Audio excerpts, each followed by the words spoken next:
Here's a warning for singles who think they might have found that certain someone through a dating website or app.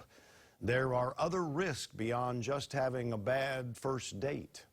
A viewer contacted us through our Report It feature about a woman who started dating a man she met on Tinder, a dating app. Turns out the man is a criminal on the loose and is on Hawaii's most wanted list.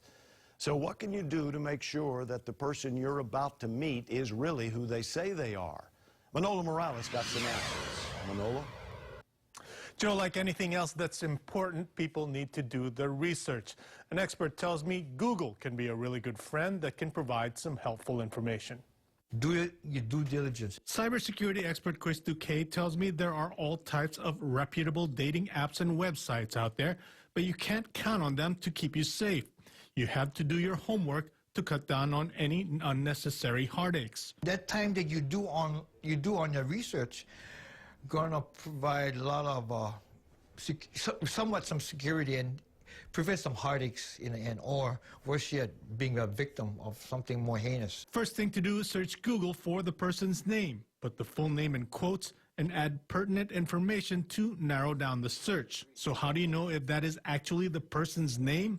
You can right-click the picture on the website or app and save it on your desktop and look it up by going back to the Google homepage and click Images. If you click Images, right here you can drop down the picture. You go Images, it comes up to this screen where it shows camera, mic, magnifying glass, search by image. Upload the picture you saved and it should match with the name. Duque tells me you should then check the name on the sex offender registry and Crime Stoppers to see if that person is a wanted criminal.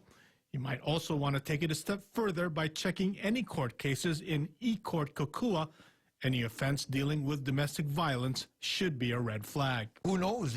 You know, as time progresses, things might go south, and you could have been warned about it because the previous relationships, reflected they were in some domestic violence situations. Duque tells me you should also check the person's email with other social media websites like Facebook and Instagram, which can provide additional information. We reached out to Tinder to find out what background checks are done, if any. We'll let you know when we get a response. Manolo Morales, KHON 2 News.